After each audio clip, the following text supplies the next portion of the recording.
자, 이번 시간에는 광물의 물리적, 화학적 특징에 대해서 한번 배워보도록 하겠습니다. 자, 오늘 할 내용은 광물의 정의와 분류, 그 다음에 광물의 물리적인 특징, 어떤 종류가 있는지, 그 다음에 화학적 특징에는 어떤 것들이 있는지 이렇게 알아보고, 다음 시간에는 광물의 그 빛에 대한 성질인데요, 광학적 특징에 대해서 알아보도록 하겠습니다.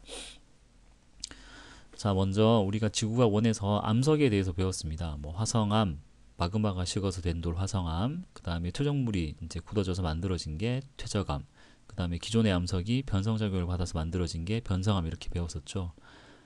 자, 그림에 있는 것은 이 돌은 화성암입니다. 화성암. 이제 마그마가 식어서 만들어진 돌 중에 하나인데요. 자, 이거 덩어리, 이 돌멩이 덩어리를 사실 이제 암석이라고 하죠. 암석. 요거는 잘 아는 내용인데, 자, 이 화강암을 잘 보게 되면 이 암석을 이루는 작은 알갱이들이 많이 보입니다. 얘네들. 그러니까 약간 뭐 회색으로 보이는 것도 있고 하얗게 보이는 것도 있고 이렇게 검게 보이는 것도 있는데, 이런 작은 알갱이들을 뭐라고 하냐면 광물이라고 합니다. 광물. 그래서 이 그림에서 보는 것처럼 그 이런 광물들이 모여서 지금 하나의 덩어리인 암석을 이루고 있죠. 그래서 암석을 이루고 있는 대표적인 광물들을 우리가 조암 광물이라고 얘기합니다. 이 용어는 꼭 기억을 해주시기 바랍니다. 자, 암석을 이루는 대표적인 광물을 조암 광물, 그러니까 암석을 구성하는 광물이다, 이렇게 보시면 되는 거죠. 그래서 광물, 작은 알갱이들이 모여서 하나의 큰 덩어리인 암석을 구성한다, 이렇게 보시면 됩니다. 자, 오늘 할 내용은 광물에 대한 내용인데요. 자, 광물의 정의는 암석을 이루고 있는 결정질의 고체라고 얘기를 합니다. 결정질의 고체. 자, 교과서에 나오는 내용인데, 결정질이란 말은 이제 반대되는 말은 비정질 또는 비결정질, 이렇게 얘기합니다. 자, 광물을 구성하고 있는 원소나 뭐 이온들이 있겠죠. 그죠? 원자나 이온들이 있는데, 이런 원자나 이온들이 규칙적인 형태로 배열돼서 이제 하나의 덩어리를 만드는 것, 광물이 되는 것, 이제 그런 고체를 결정질이라고 합니다. 결정질. 그러니까 광물을 구성하는 입자들이 규칙적으로 배열이 되어 있는 거, 그게 결정질이고, 그렇지 않고 무작위로 막 섞여 있는 게 비정질 또는 비결정질이라고 얘기를 합니다. 우리가 흔히 보는 유리는 그 비정질에 이제 속하는 하나의 예가 되겠습니다. 그래서 광물은 일단 정의가 결정질 고체다, 이렇게 생각하시면 되겠습니다. 자, 교과서 탐구 활동에 보면 그 광물의 뭐 물리적, 화학적 특징에 대해서 이제 탐구를 해보는 여러 가지 활동들이 나와 있습니다. 뭐 광물의 색도 있고, 광택도 있고, 뭐 결정형, 그다음에 조흔색, 그다음에 굳기, 모스 굳기라고 많이 들어보셨죠? 그다음에 이게 완전히 부서지는 깨짐이냐, 아니면 특정한 면을 따라 이제 갈라지는 쪼개짐이냐, 이런 것도 있고, 이게 자석에 달라붙냐 붙지 않냐, 이런 것도 있고, 염산과 반응을 어떻게 하냐, 이런 이제 특징들이 있습니다. 자, 요거에 대해서 하나씩 살펴보도록 하겠습니다. 자, 먼저 35쪽에 그 화학 조성에 따른 광물의 분류 얘기가 나옵니다. 여기 보시면 좀 여러 가지 종류의 광물들이 나오는데, 그룹명이 쭉 나와 있고요. 그 다음에 이거를 분류하는 기준이 음이온이 해당되죠. 대부분. 그러니까 어떤 음이온하고 결합이 되어 있냐에 따라서 이런 이제 광물의 그룹이 이제 결정이 되는데, 이 중에서 우리가 꼭 기억해야 되는 거는 규산염 광물입니다. 규산염. 요거는 원에서도 나왔던 얘기인데, 이제 규소하고 산소가 결합된 상태로, 이제 결합된 형태로 광물이 이루어진 걸 규산염 광물이라고 합니다. 대표적인 게 감람석인데, 여기에 보면 SiO4가 붙어 있죠. 이렇게. 요게 바로 이제 규산염 광물의 이제 원소, 이제 화학식이 되는데, 이 화학식을 외워야 되는 건 아니긴 하지만 뒤에 있는 요 SiO4를 가지고 얘는 규산염 광물이구나, 이렇게 알 수 있는 정도만 확인하시면 되겠습니다. 자, 그러면 규산염 광물은 어떤 걸 얘기하는 거냐? 일단 규산염 광물은 지각과 멘틀에서 가장 많이 분포하는 광물이 됩니다. 그죠? 그러니까 거꾸로 얘기하면 그 지각과 멘틀은 규산염 광물로 이루어져 있다, 이렇게 얘기해도 되는 거죠. 앞에서 우리가 수업 시간에도 얘기했지만 그 외핵과 내핵은, 그러니까 핵 같은 경우에는 뭐로 이루어졌다고 얘기를 했냐면, 핵은 철과 니켈의 합금이다, 이렇게 보시면 되겠죠. 외핵은 이제 액체이긴 하지만 어떤 성분은 철과 이제 니켈이 되겠습니다. 하지만 지각과 멘틀에는 규산염 광물 SiO가 많다는 겁니다. 자, 그리고 규산염끼리 결합을 하거나 또는 규산염과 양이온들이 결합한 형태가 되겠습니다. 이 규산염 광물의 대표적인 예가 이제 아까 얘기했던 감람석, 석영, 뭐 운모 이런 것들이 됩니다. 자, 기본적인 모양은 SiO4의 형태를 가집니다. 그러니까 규소 하나에다가 산소 4개가 결합되어 있는 상태가 되는 거죠. 그래서 여기 보면 농구공 3개를 밑에 바닥에 깔아놓고 그 위에 농구공 하나를 올린 이제 그런 모양인데, 요 농구공 사이에 이렇게 야구공이 하나 들어있습니다. 야구공 이렇게. 그러니까 농구공 4개는 산소를 얘기하는 거고, 요 사이에 들어있는 야구공은 규소를 얘기하는 겁니다. 그래서 마치 이렇게 삼각 피라미드 모양의 형태를 갖고 있는 거죠. 그러니까 이런 게 이제 규산염 구조의 모식도 간단히 나타낸 형태라고 생각하시면 되겠습니다. 자, 이렇게 해서 요런 게 이제 규산염 광물이다 이렇게 보시면 되고요. 자, 이제 본격적으로 광물의 이제 물리적 성질 어떤 게 이제 간단히 보겠습니다. 뭐 어려운 내용은 아닌데 알고는 있어야 되니까 요거는 좀 암기를 한다고 생각하시면 되겠습니다. 자, 먼저 자형, 타형, 반자형이란 개념이 있는데, 요거는 뭐냐면 자, 광물의 결정형이라고 있습니다. 결정형. 이 결정형은 뭐냐면 광물이 외부에서 주는 뭐 이렇게 받는 어떤 제약 없이 자유롭게 편안하게 이제 마그마가 식을 때 자랐다고 생각할 때, 그때 광물이 가지는 고유한 외적인 형태를 결정형이라고 합니다. 석양 같은 경우에는 육각 기둥의 모양을 갖고 있고요. 그러니까 나머지도 이렇게 흑모 같은 경우는 판 모양의 이런 형태를 갖고 있습니다. 육각형의 판 모양. 근데 이런 광물들이 마그마가 식어서 이렇게 자라날 때 여기를 보시면 이 A 같은 경우에는 원래 결정형이 육각형의 모양을 다 가진 상태로 이제 결정이 만들어진 겁니다. 마그마가 식으면서. 여기도 마찬가지고 이렇게. 그래서 A는 원래 자기 모양이 육각형인데 그 모양을 그대로 가지면서 결정이 된 거죠. 그러니까 이런 걸 뭐라고 하냐면 자형이라고 합니다. 자형. A는 바로 원래 자기 모양을 온전히 가졌기 때문에 자형. 반면에 B 같은 경우에는 이렇게 사각형 모양인데, 그러니까 일부는 사각형의 형태를 갖고 있지만 이런 데는 A 때문에 제대로 이렇게 자라지 못한 게 되는 거죠. 그죠? 그러니까 일부는 자기 모습을 갖고 있는데 일부는 망가진 거. 그런 것을 반자형이라고 합니다. 반자형. 그리고 C 같은 경우에는 이제 도무지 형태를 알 수 없는 그런 상황이 되어버린 거죠. 왜냐하면 A가 자리를 잡고 나중에 B가 자리를 잡고 그 사이에 낀 상태로 C가 만들어지기 때문에 C는 원래 자기 결정의 모양을 전혀 갖지 못한다는 것이죠. 그래서 얘네는 타형 이렇게 얘기합니다. 타형. 그래서 이렇게 광물이 이제 관찰이 됐다고 할 때 자형, 반자형, 타형이 이제 있는데 누가 가장 먼저 결정이 된 거냐라고 이제 물어본다면, 첫 번째는 자형이 액션 상태에서 먼저 결정이 돼서 이제 고체 광물이 된 거고, 두 번째는 그 빈자리에 반자형이 생기는 거고, 나머지는 이제 이제 비좁은 이제 좁은 자리에 타형이 들어가게 되는 거죠. 그래서 광물이 만들어진 순서가 이제 이런 식으로 이제 정출이 됐다, 이렇게 결정이 됐다, 이렇게 설명을 할 수가 있습니다. 자, 이렇게 자형, 타형, 반자형이라는 개념이 있고요. 자, 또 하나는 이제 면각 일정의 법칙이라는 내용이 있는데, 자, 먼저 광물의 결정형을 보게 되면 육각형 모양의 이제 N석형인데요. 어쨌든 자, 여기 뾰족한 꼭지점을 우각이라고 합니다. 우각. 그리고 모서리를 능이라고 얘기하고, 그 다음에 여기를 이제 면이라고 얘기를 하는 거죠. 이렇게. 자, 여기에 보면 요거는 교과서에 있는 그림입니다. 두 개의 이제 광물 결정형을 갖고 있는 두 개의 이제 광물이 있는데, 사실 이 두 광물은 똑같은 겁니다.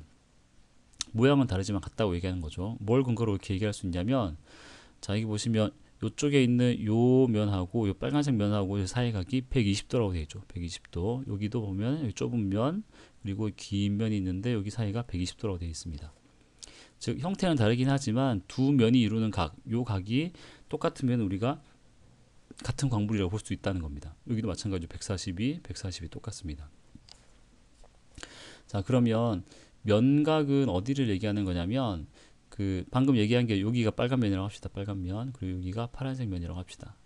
그러면 요 사이 각이 지금은 요 그림에서는 120도, 120도라고 표현이 되어 있는 거죠. 근데 사실은 이 120도가 면각이 아니고, 그러니까 120도 여기에 해당되는 건데, 광물의 결정면에서 수선을 내리고 또 이쪽 면에 수선을 내립니다. 이렇게. 그러면 이 두 수선이 만나는 요 사이각 요거 있죠. 요거. 요 각이 면각입니다. 그리고 요 각은 요 각도기 같은 모양에서 여기에서 이제 똑같게 되는 거죠. 그래서 면각은 여기서 보면 대략 뭐 그림 한 60도 정도 되겠네요. 60도. 그렇게 해서 여기는 120도라고 표현됐지만 사실은 이 각은 면각은 아니고 이 면에서 수선을 내리고 이 면에서 수선을 내렸을 때 그 수선이 만나는 요 사이 각, 요게 바로 면각이 된다는 거 기억해 주시면 되겠습니다. 그래서 광물이 같은 거면 이 면각은 다 똑같다. 그래서 면각 일정의 법칙이다 이렇게 얘기를 합니다. 자, 그리고 이거 여러분이 잘 아는 건데 굵기입니다. 굵기. 그러니까 광물의 단단한 정도라고 생각하시면 되겠습니다. 그래서 상대적인 굵기를 모스 굵기로 표현했고 여기는 절대적인 굵기가 표현되어 있습니다. 그래서 이 모스 굵기는 단순히 이제 몇 배 됐으냐 이런 게 아니고 누가 누구보다 더 세냐 그 순서가 어떻게 되냐 이렇게 세워놓은 겁니다. 그래서 숫자가 작을수록 무르다고 이렇게 물렁물렁한 게 아니고 좀 무르다라고 생각하시면 되고 이 10으로 갈수록 단단하다고 보시면 되는 거죠. 그리고 실제로 몇 배 단단하냐를 볼 때는 이 y축인 절대 굵기를 보면 되는 겁니다.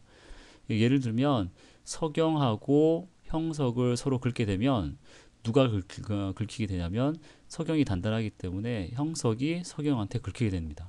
그러니까 형석만 다치는 거죠. 그죠? 그리고 황옥하고 정장석을 서로 긁어보게 되면은 정장석이 긁힌다는 겁니다. 황옥한테. 그러니까 단단한 게 약한 거를 긁을 수 있다. 이제 그 정도를 굵기라고 표현합니다. 그리고 뭐 광물은 아니지만 이런 것들도 참고해 보시고요. 자, 그 다음에 자색, 타색이라는 개념도 있는데요. 요거는 뭐냐면 원래 광물의 고유한 색깔을 자색이라고 합니다. 자색. 그러니까 예를 들어 석영 같은 경우에는 색깔이 사실 없죠. 투명하기 때문에. 이게 본래 석영의 색깔인데 이 석영 안에 철이라는 불순물이 들어가게 되면 색깔이 이렇게 보랏빛을 띠게 된다는 거죠. 그러니까 얘는 불순물에 의한 이제 색깔이 되는 거죠. 이렇게 불순물 때문에 원래 색깔이 이런데 이렇게 달라진 거, 이런 것을 우리가 타색이라고 얘기합니다. 타색. 그래서 요거 석영은 예를 들어 드린 거고요. 요거는 이름이 자수정이라고 합니다. 자수정. 자, 그래서 자색, 타색도 있었고, 그 다음에 이제 요것도 많이 봤을 것 같은데, 조훈색이라고 있습니다. 조훈색. 자, 조훈색은 뭐냐면, 그 조훈판이라고 하는 초벌구이 자기판이 있습니다. 되게 거칠거칠한 면인데, 도자기인데요. 그 도자기 면에다가 광물을 이렇게 긁었을 때, 여기 판에 묻어 나오는 이 가루의 색깔 있죠. 요 가루의 색깔을 우리가 조훈색이라고 합니다. 조훈색. 여기 그림에 보면은 손에 들고 있는 요 광물은 금색을 띠고 있는데 이 긁었을 때 나오는 가루의 색은 검은색을 띠고 있죠. 그래서 광물 표면의 색깔하고 이 조훈색하고 서로 다른 경우도 있고 같은 경우도 있습니다. 광물의 특징이 되는 거죠. 그래서 뭐 이렇게 조훈판에 긁었을 때 나오는 가루의 색깔을 우리가 조훈색이라고 얘기를 하고요. 앞에 굵기 내용이 나왔었는데 이 초벌구이 자기판이 조훈판, 이 조훈판의 굵기가 대략 6.5 정도 됩니다. 6.5. 그래서 여기 있는 광물 요거를 여기다 긁었을 때 얘가 긁혔다는 얘기는 조훈판이 얘보다는 굵기가 더 단단하다, 굵기가 더 크다 이렇게 볼 수가 있는 거죠. 어쨌든 가루의 색깔이 조훈색이다. 자, 그 다음에 그림이 보면 되게 반짝반짝하는 광물이 나오는데 이렇게 그 반짝반짝한 금속과 같은 광택을 가진 게 금속 광택. 이라고 얘기를 하고 그냥 보통 돌을 이제 비금속 광택이라고 얘기합니다.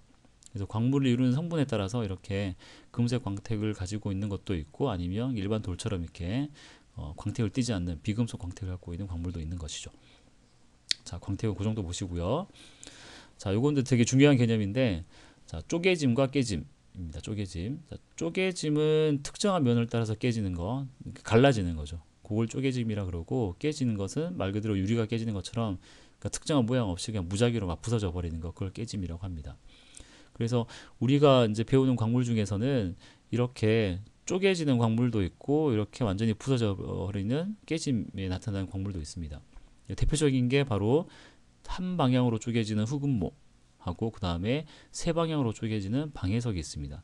이 흑음모 같은 경우에는 마치 이렇게 종이를 뜯어내는 것처럼 한 겹 한 겹 떨어지게 됩니다. 전체적인 모양 육각형을 갖고 있고요. 그리고 그래서 일단 한 면으로 떨어지기 때문에 한 방향으로 쪼개진다라고 얘기를 하고 방해석 같은 경우에는 육면체인데 약간 기울어진 육면체의 형태를 갖고 있습니다. 그래서 그 육면체의 한 면, 이쪽 면, 그리고 위쪽, 아래쪽 면 이렇게 총 3개의 면이 되는 거죠. 세 방향으로 쪼개진다라고 얘기를 합니다. 쉽게 말해서 이 방해석을 망치로 톡 때리면 이게 부서지는데 이렇게 부서진다는 거죠.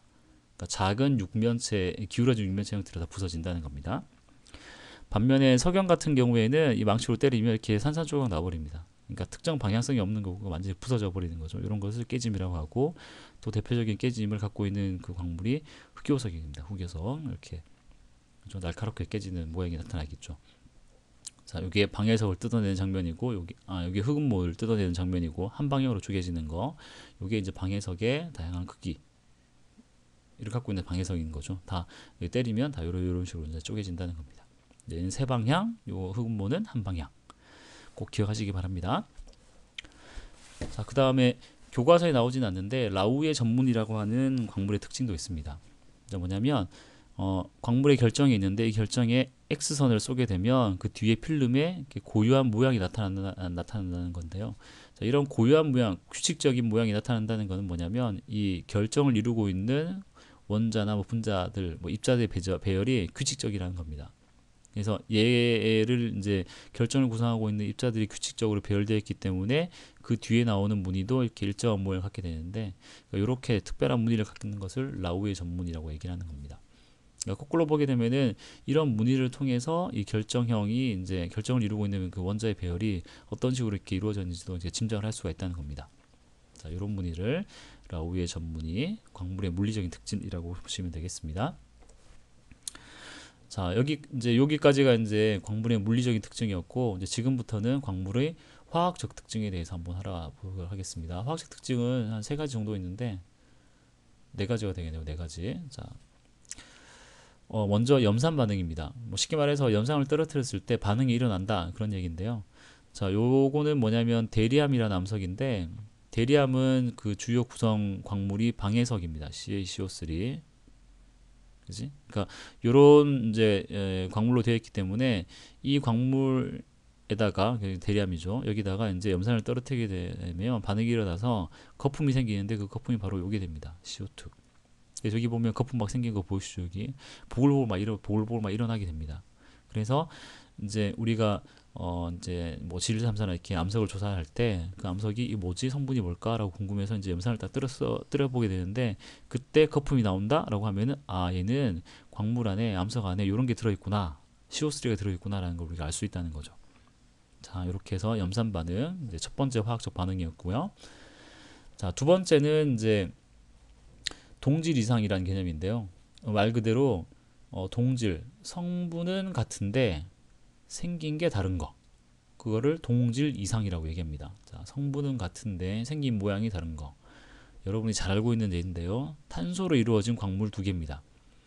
금강석, 다이아몬드잖아요. 얘 역시 탄소로 이루어져 있고, 흑연이라고 하는 연필심에 쓰는 흑연, 얘도 역시 탄소로 이루어져 있습니다.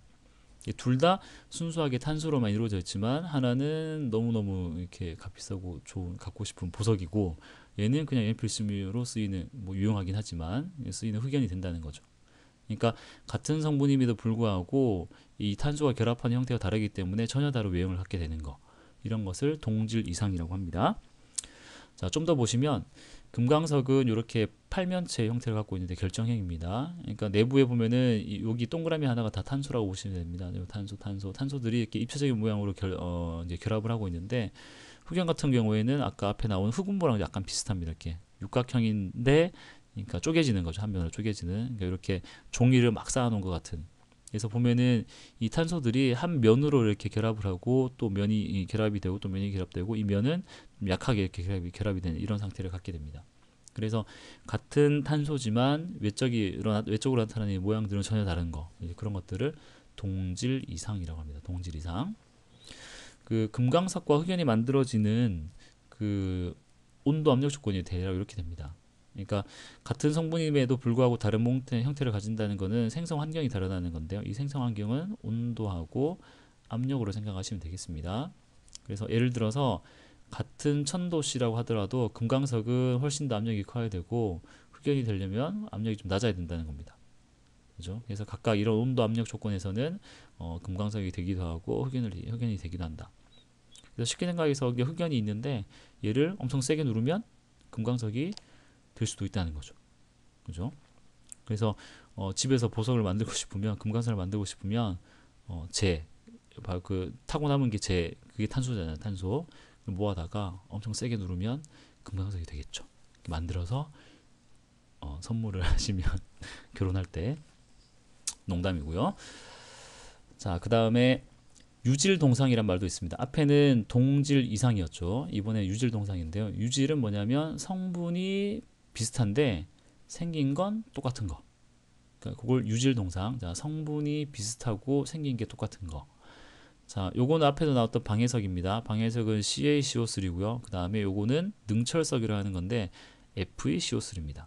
그러니까 다른 게 뭐냐면 Fe가 들어가 있냐, Ca가 들어가냐, 요것만 다른 거죠.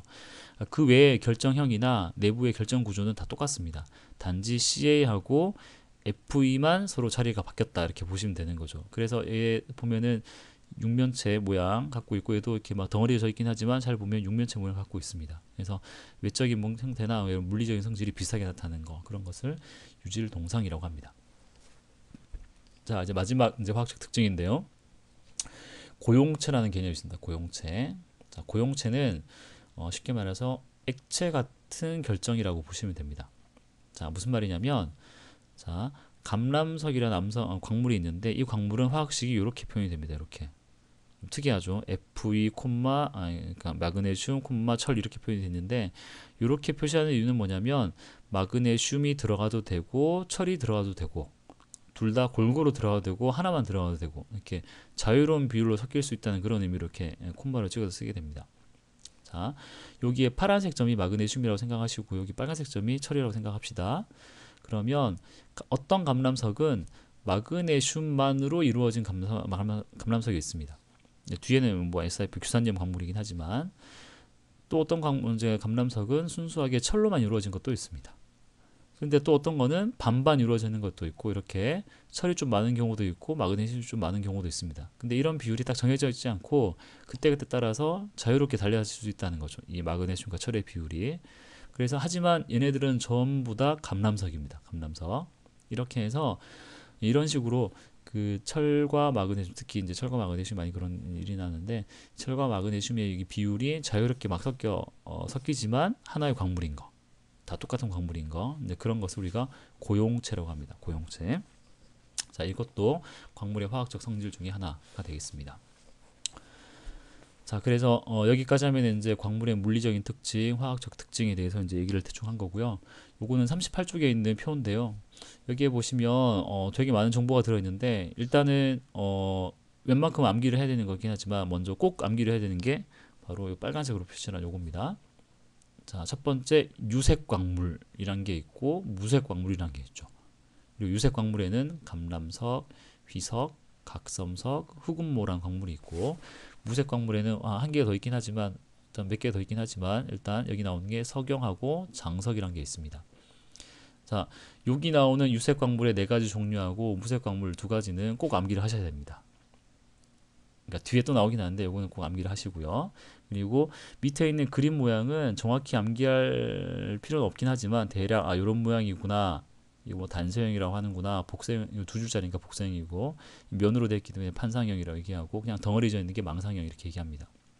그래서 이런 규소와 산소와 결합이 이런 식으로 이루어져 있구나. 그것도 기억하시고요. 그 다음에 아까 깨짐 쪼개짐 나왔었는데 이것도 기억하시는 게 좋습니다. 요거는 깨짐이고 얘는 두 방향, 한 방향, 얘는 두 방향 이런 식으로.